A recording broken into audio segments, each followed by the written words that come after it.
Oh, hi everybody! Welcome to Checkers Library TV. I am Checkers the Inventor. I am Snoozer! And we're just off on a nice trip through the clouds. Thanks so much for joining us, by the way. We're gonna have a great show today. We have a lot of great things we're talking about, and today's featured theme is insects. You guys know insects like grasshoppers, bees, ants, mosquitoes, flies, butterflies, crickets, and a whole bunch more. There are so many different kinds of insects across the world to learn about, but we're only going to talk about a few today, but really important ones, of course. You guys may have heard of ants before. Now, Snoozer, I know you've heard of ants because your teacher, Mrs. Hamilton, one time had an ant farm you guys got to learn about together. Yeah, it was great. I got to see the ants working. They worked so hard. If you look carefully here, it all looks like sand. But hopefully they'll start to dig some tunnels. Have you guys ever had an ant farm before? Oh my gosh, ants are so cool. When you have an ant farm, you get to see nature happening right in front of your eyes, and sometimes in your own house.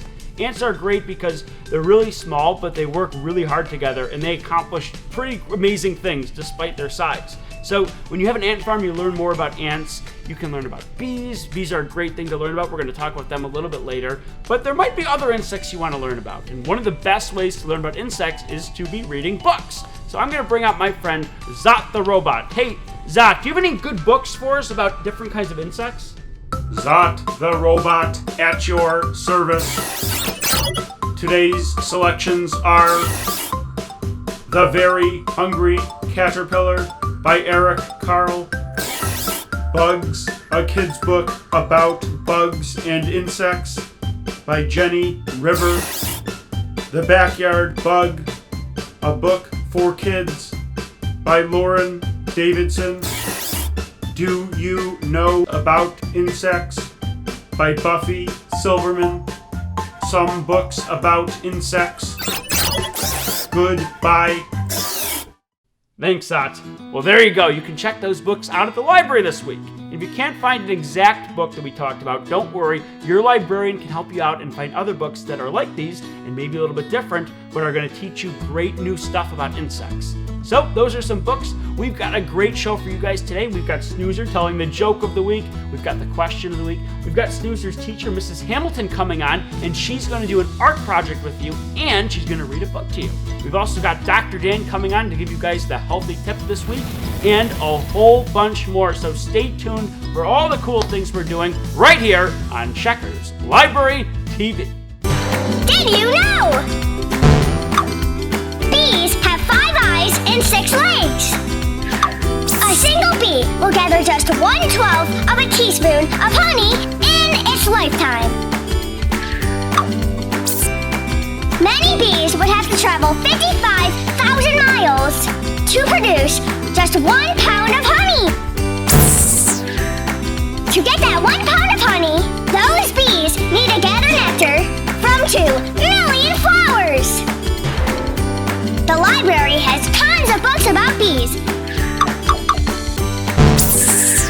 Visit the library to learn more.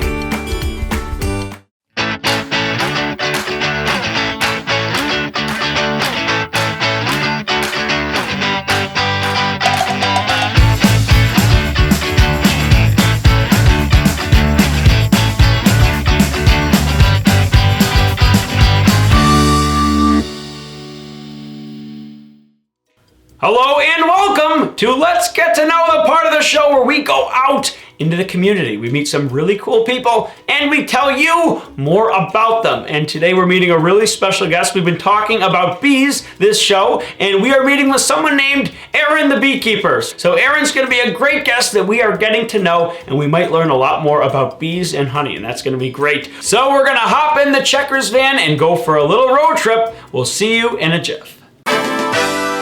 Erin is somebody who takes care of bees, helps them grow up, start their own colonies, and make honey. And that is really important because bees are an endangered species. That means they are in serious risk of going extinct. So in a certain amount of time, there might not be any bees left on the planet, which would be absolutely terrible, and that's why it's really important to learn more about bees and how important they are. Let's get to know Erin, the beekeeper. How are you doing, Erin? I'm great. Well, it's so great to have you here. We're so excited to get to know you. Now, you are a beekeeper, and you also own this whole garden center. This is fantastic. So how long have you been involved in beekeeping? I'd say probably about 10 years at this point. 10 years, so you've been doing it for a long time. What got you interested in working with bees? Actually, a beehive moved into my backyard when I lived out in California. They moved into a birdhouse, and I fell in love with them and decided to move them into a bigger, proper hive. And from there, I became a beekeeper and tried to start teaching other people to become beekeepers too. That's fantastic. Now, so you've been working with bees for a while. What's your favorite thing about working with bees? Actually, I love the sound that they make. The sound of that buzzing, once you get used to it, is really calming. And it helps you just to focus on what you're doing and kind of put all the other things you're thinking about aside. So I find it very calming. Calming? Oh, I like that answer.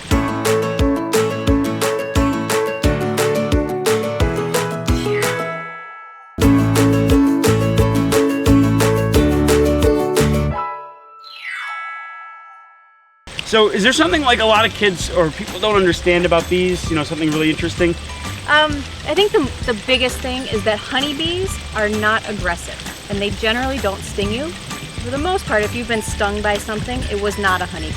It was probably a yellow jacket or some sort of a wasp, which are important too. Do all bees have stingers? No. So there are a lot of types of bees, but even amongst honeybees, only the girls have stingers. The boy bees do not. Oh, so only the girls have stingers. Wow, that's really cool. So that means mainly it's going to be girls that are inside of the honeycomb making honey. That's correct. So doing all of the work inside the hive, all girls. And if you see a bee out on a flower collecting nectar or pollen, that's a girl bee too. You can be sure that's a girl bee. Oh, that's fantastic. All right, well, very interesting. Yeah, I'm sure a lot of people didn't know that.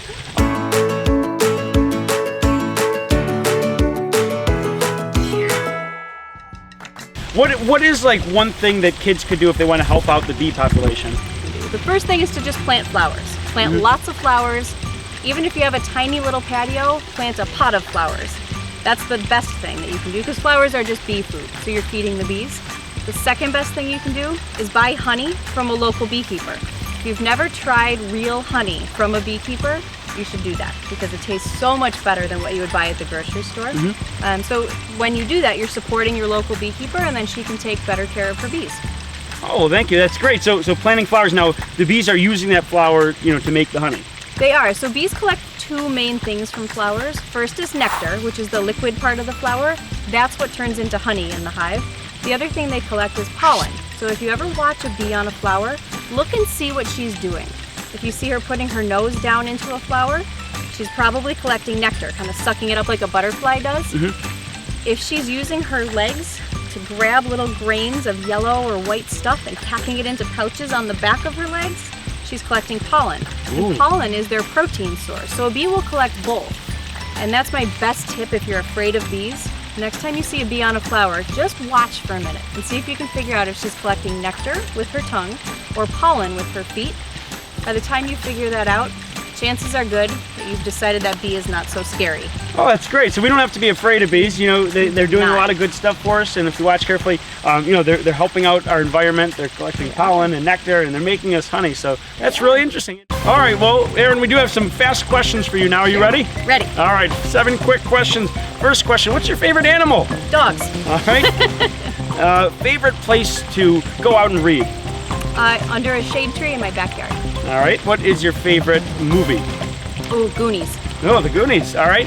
What do you like better, swimming or biking? Biking. All right. Donuts or ice cream? Donuts. Hamburgers or hot dogs? Hamburgers. All right. Now, last question. What is one interesting or unique thing about you that we don't know? Ooh, I have 3 dogs, 3 goats, and 3 alpacas, and 22 chickens at my Oh my gosh, you guys have a lot of pets. We do. Well, we really enjoyed our time getting to know Erin, and we do appreciate her sharing her outstanding knowledge of bees, honey, and everything else she does at her garden center. And we will have another special guest here next time on Let's Get to Know. If you would like to email Checkers and Snoozers, send your emails to checkers@checkerslibrarytv.com. We always look forward to hearing from you.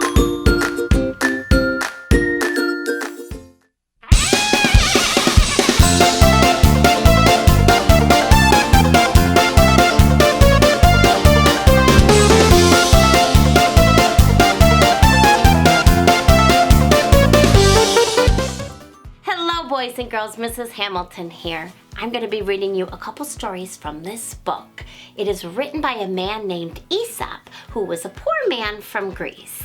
And he told these stories and wrote these stories to teach a lesson, which is called a moral. And he used animals and insects and all kinds of great creatures to tell his stories. And some of them are over 100 years old. So the first story I'm going to read to you is called The Ant and the Dove. Now, who would think that an ant could help a dove? But in this story, somehow he does. A dove saw an ant fall into a brook. The ant struggled in vain to reach the bank, and in pity, the dove dropped a blade of straw close beside it. Clinging to the straw like a shipwrecked sailor to a broken spar, the ant floated safely to shore. So the ant had fallen in the water, and the dove was seeing him unable to swim. So he threw a little piece of straw into the water, and he saved the ant. Soon after, the ant saw a man getting ready to kill the dove with a stone. But just as he cast the stone, the ant stung him in the heel, so that the pain made him miss his aim, and the startled dove flew to safety in a distant wood. So to repay the dove for saving its life, when the ant saw the dove about to have a stone thrown at it, the ant bit the person that was going to hit them with the stone, and it made him miss the dove, and the ant saved the dove's life. So the moral of the story is a kindness is never wasted. So even if you're an itty bitty thing, you can help people, and often when you help others, that kindness is repaid. All right, the next story is called The Gnat and the Bull. Now, a gnat is a little insect with wings, kind of like a mosquito, and it just gets in the way sometimes. A gnat flew over the meadow with much buzzing for so small a creature, and settled on the tip of one of the horns of a bull. After he had rested a short time, he made ready to fly away. But before he left, he begged the bull's pardon for having used his horn for a resting place. "You must be very glad to have me go now," he said. "It's all the same to me," replied the bull. "I did not even know you were there." So the gnat had flown and was right in the middle of one of the horns of this creature here, the bull. And after he slept there for a while, he wanted to tell the bull that he was sorry that he was on there for so long, but the bull had not even noticed that he was there. So the moral or the lesson of this story is we are often of greater importance in our own eyes than in the eyes of our neighbor. And that just means we live in a big wide world, just like this big bull here. And see how tiny the gnat is? Well, we're just one little tiny speck in the whole world. So sometimes when we have a problem, we have to remember that there's people all over the world that have problems too. So we just have to be a little mindful that our problems aren't everybody else's problems. Well, I had a great time reading to you, and I look forward to reading to you next time. We'll see you then. Did you know? An apple is a fruit and grows on an apple tree. Apples can be red, green, yellow, pink, or a combination of all these colors. An apple can be as small as a golf ball and as large as a grapefruit. There are over 7,500 varieties of apples grown worldwide. The library has tons of books about apples. Visit the library to learn more.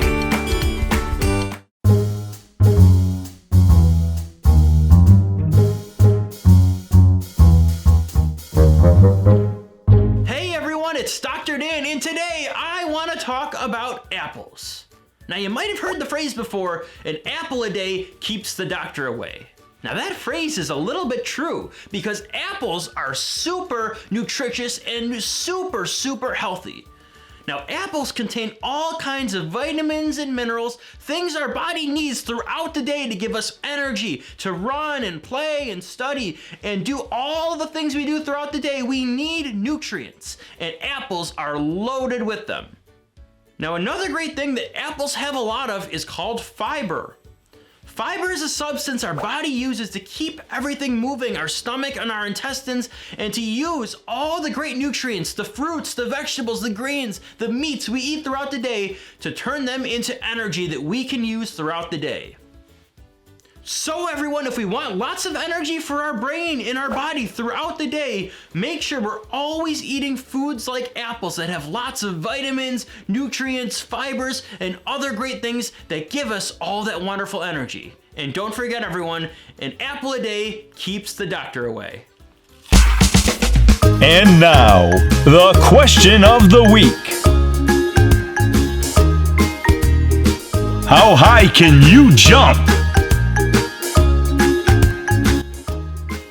I can jump this high. I can jump this high. I can jump this high. I can jump this high. I can jump this high. 1, 2, 4, high. I can jump this high. I can jump this high. Thanks for joining us for the question of the week.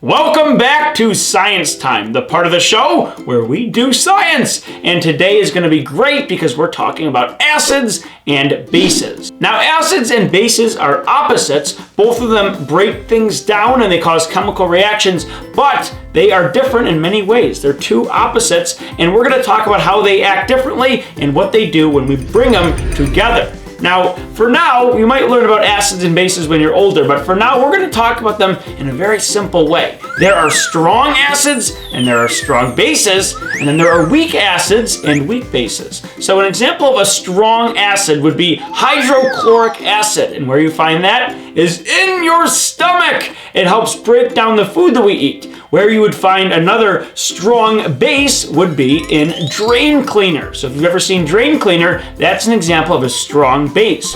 Now there's also weak acids. So something that would be a weak acid could be found right in your kitchen, and that would be something like vinegar. This here is apple cider vinegar, but vinegar is an example of something that is a weak acid. An example of something that vinegar does is bringing a cucumber down into a pickle. That is also a chemical reaction, that process of the cucumber turning into the pickle. That's something that vinegar does.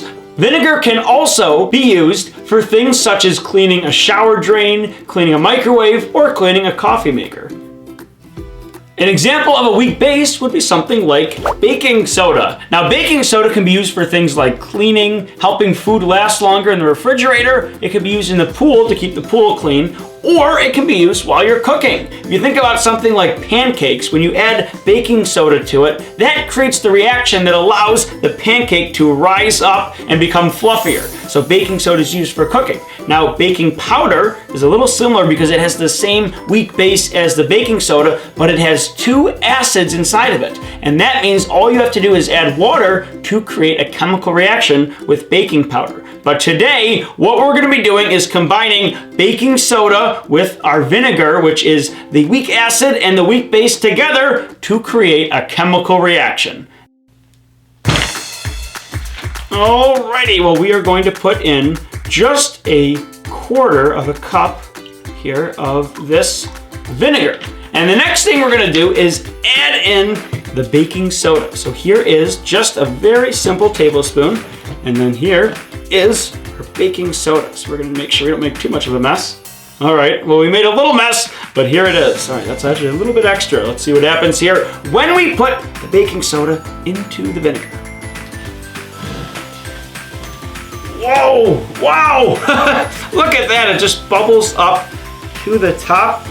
Now this might remind you a little bit of like soda when you see that, fizz and bubble up, and that looks really, really cool. So that there is the chemical reaction of when we take vinegar, which is our weak acid again, and baking soda, the weak base, and we put them together.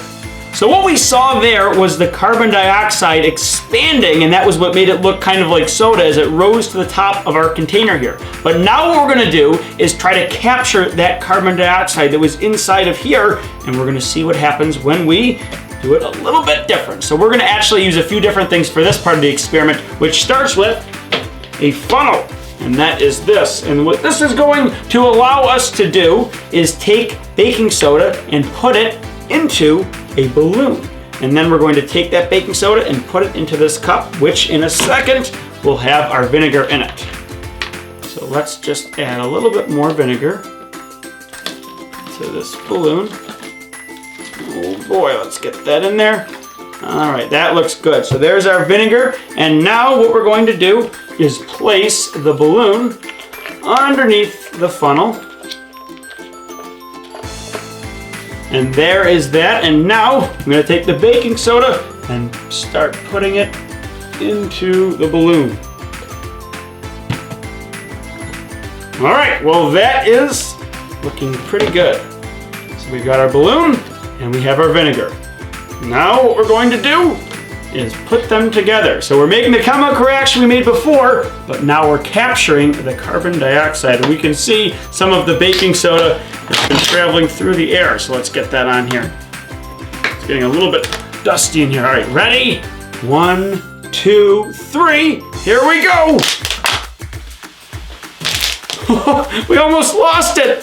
Look at that. It's blowing up. That is just like when we blow up a balloon. We have carbon dioxide leaving our mouth that blows a balloon up, but now we've created our own carbon dioxide that blows up the balloon all by itself. And that, my friends, is a chemical reaction. Well, that is a lot of fun. You can do these things right at home with your family and friends. You just need a simple balloon. Like I said, vinegar is found in most kitchens, so that's going to be really easy to find, and so is baking soda. So get your mom and dad, your grandparents, some friends and family together, and you can do science experiments just like this. And you can even check out books at the library that are going to have experiments like this that you can do right from home. It's a great thing to do. You'll learn a little bit more about science, and you'll have a lot of fun reading as well. Thank you so much for joining us for another great show here, and we will see you next time on Science Time.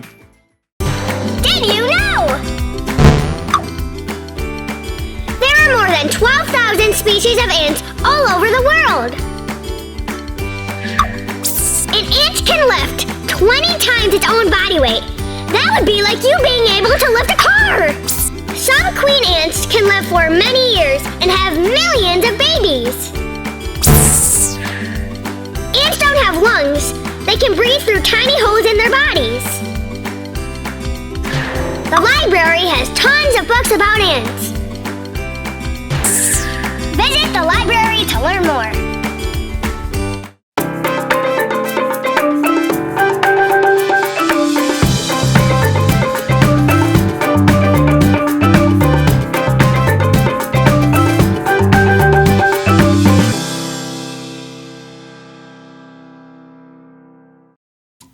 Hello, boys and girls. Welcome to our project. Today, we're going to be making a bee.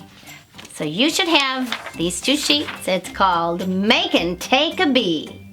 First step will be to cut all the pieces out. So let's do that now, and then we'll lay them all out and get started.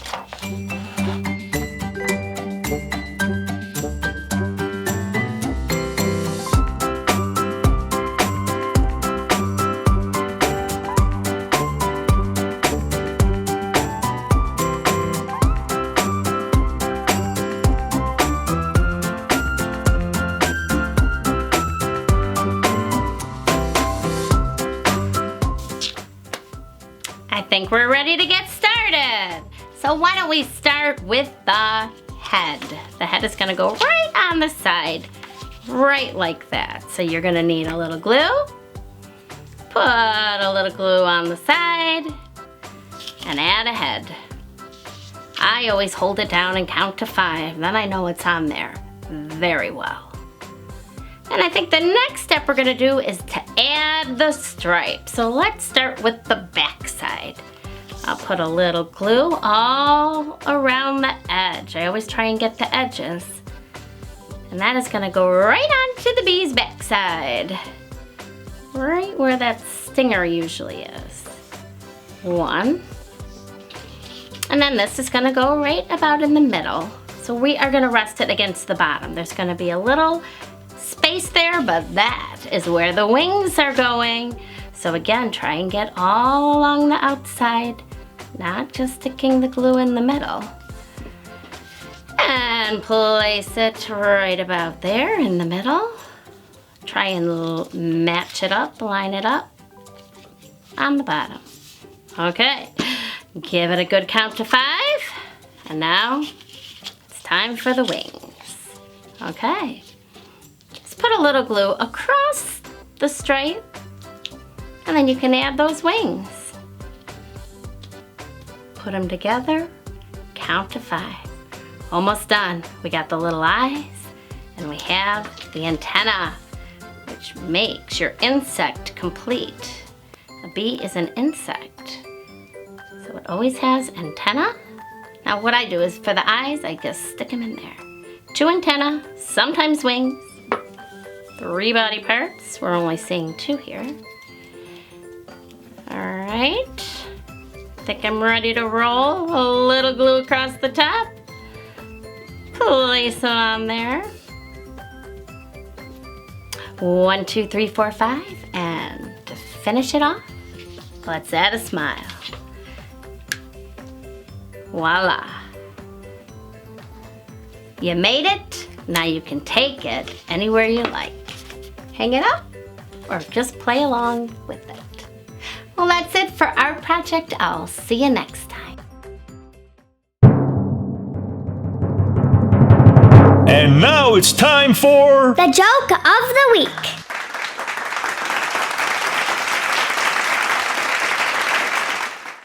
Where do books sleep? Under their covers. Hoo-hoo! I did it again. Checkers Library TV is made possible by libraries across America. Support your local library today.